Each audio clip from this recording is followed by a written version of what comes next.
Hello everyone, आज है 3 दिसंबर और आज इस वीडियो में हम बात करने जा रहे हैं आईडीबीआई बैंक के बारे में। देखिए 53-54 रुपीस के आसपास ये शेयर ट्रेड कर रहा है और इसके बारे में बात करना इसीलिए भी ज़रूरी है क्योंकि सरकार अपनी बहुत बड़ी हिस्सेदारी, सरकार और एलआईसी दोनों ही अपनी बहुत बड़ी हिस्सेदारी बेच रहे, तकरीबन 60% से भी ज़्यादा की ये हिस्सेदारी है और बिड मंगवाई जा रही है कि कौन आएगा, कौन इसको खरीदेगा और उसको लेकर अभी भी कुछ चीजें जानना समझना जरूरी है, जिसके बारे में हम यहां पर बातचीत भी करेंगे और साथ में ये भी डिस्कस करेंगे कि जिस प्राइस पे ये ट्रेड कर रहा है इस बैंक का शेयर आईडीबीआई का, वो प्राइस अट्रैक्टिव है कि नहीं खरीदारी के लिए, या फिर और करेक्शन देखने को मिल सकता है। वीडियो को शुरू करूं उससे पहले अगर आपने अभी तक चैनल को सब्सक्राइब नहीं किया है तो प्लीज अभी इसे सब्सक्राइब कर लीजिए क्योंकि आगे भी बहुत सारे वीडियोस हैं जो आपको काफी ज्यादा हेल्प करेंगे। तो आईडीबीआई बैंक एक सरकारी बैंक हुआ करता था। एलआईसी को बहुत बड़ी हिस्सेदारी यहां पर बेची गई और एलआईसी को बहुत पहले जब बेची गई थी इसकी हिस्सेदारी, तब बैंक काफी ज्यादा दिक्कत में था और एलआईसी को मजबूरन यहां पर बहुत बड़ी क्वांटिटी खरीदनी पड़ी थी क्योंकि सरकार ने बोला खरीदो भाई साहब इसको, और 60 रुपए की कीमत पर उन्होंने खरीदारी करी थी। तब से लेकर अब तक अगर आप देखोगे तो भैया एलआईसी को नुकसान ही हुआ है।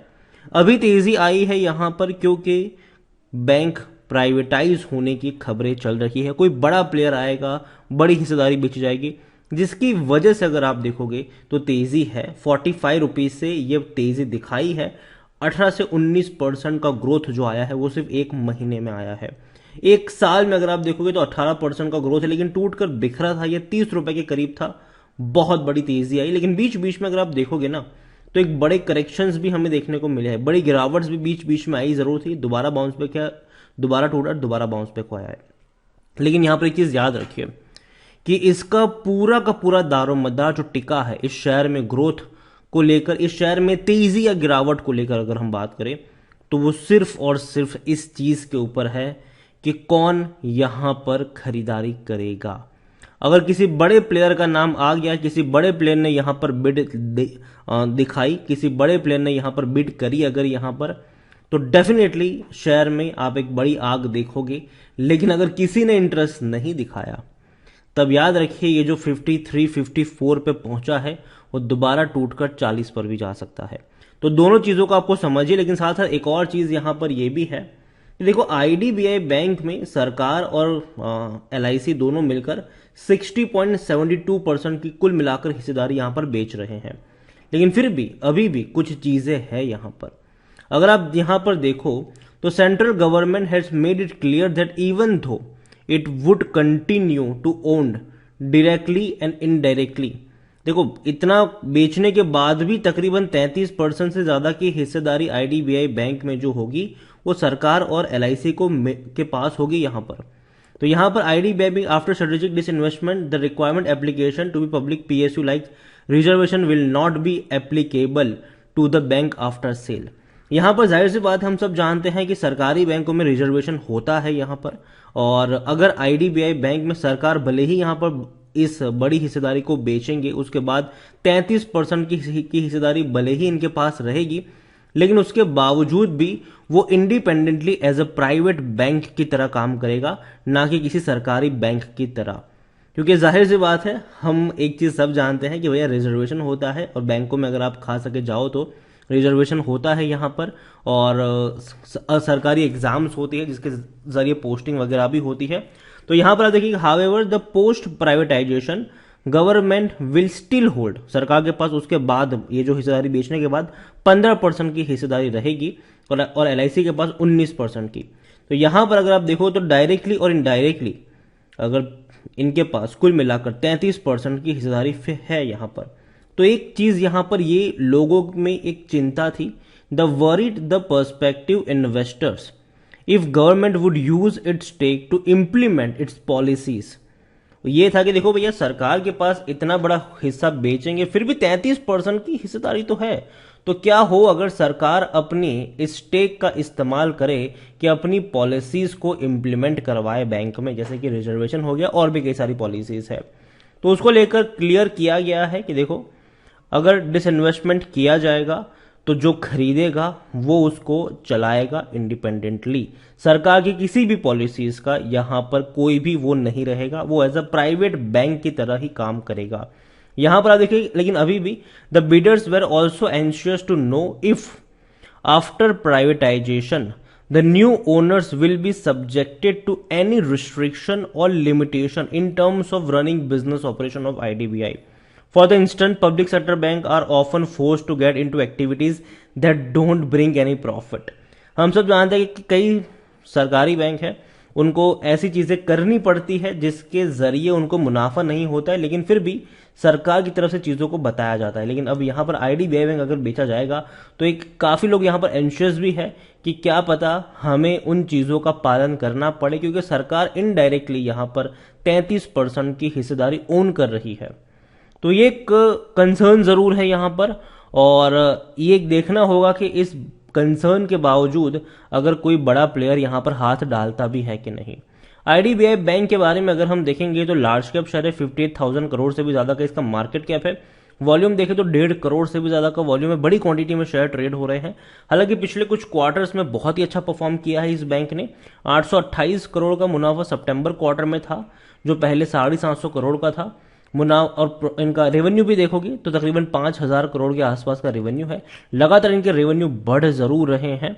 प्रमोटर के पास 94.71% की होल्डिंग है। सरकार और एलआईसी दोनों की मिलाकर ये होल्डिंग है। अगर डिस इन्वेस्टमेंट करती है सरकार तो ये होल्डिंग ऑटोमेटिकली कम हो जाएगी और प्रमोटर कोई बड़ा प्लेयर आएगा वो बन जाएगा। यहाँ पर एक भी शेयर गिरवी नहीं है, अच्छी बात है।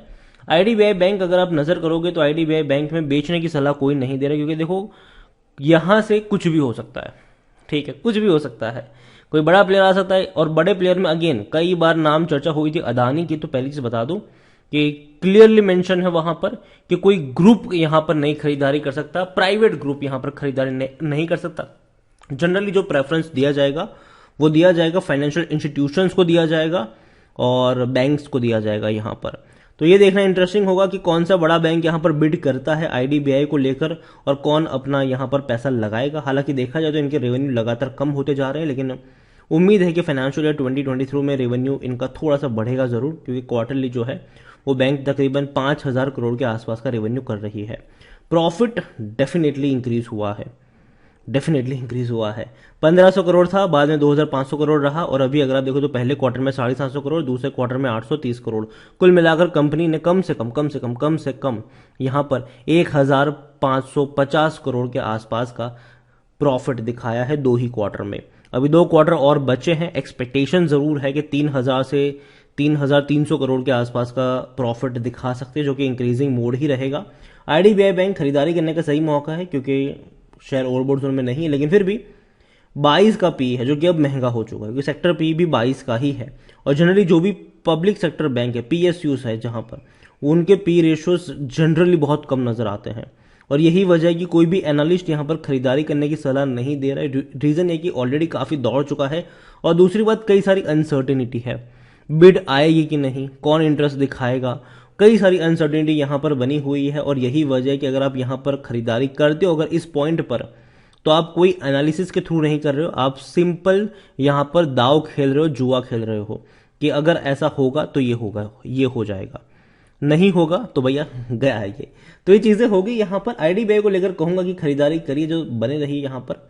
लेकिन फ्रेश बाइंग की जहां तक बात है, मैं कहूंगा कि बहुत बड़ा हैवी इन्वेस्ट मत करना। 50 रुपए के नीचे अगर जाता है तो आप थोड़ी सी क्वांटिटी ऐड कर सकते हो। लेकिन अगेन कहूंगा कि सब कुछ इसका जो दारोमदार टिका है वो इनका टिका है कि कौन खरीदेगा, और देखना इंटरेस्टिंग भी होगा कि कौन यहां पर आता है, पैसा लगाता है, और उसके ऊपर ही इसका फ्यूचर डिपेंड करता है। अगर कोई नहीं आता है, किसी ने बिड नहीं करी, तब तो भाई साहब ये वापस ऐसा ही देखने को मिलेगा जो पहले हुआ था। इससे पहले भी ऐसी बड़ी रफ्तार के बाद टूटा जरूर है, बड़ी रफ्तार के बाद टूटा जरूर है, बड़ी रफ्तार दिखाई है। अगर कोई बिड नहीं आई तो दोबारा ये टूटेगा जरूर यहां पर। लेकिन अगर कोई बड़े प्लेयर ने पैसा लगा दिया, अगर पता चल गया कि इसने बिड करी है, जैसे कि आईसीआईसीआई हो, एक्सिस हो, कोटक हो या एचडीएफसी हो, ऐसे बैंक की अगर बिड की भी खबर आ गई, तब तो ये बहुत बड़ा रॉकेट बनेगा। ठीक है, तो उस चीज को याद रखिए कि बहुत सारी चीजें यहां पर हो सकती है, और सब कुछ यहाँ पर सर्टेन नहीं है।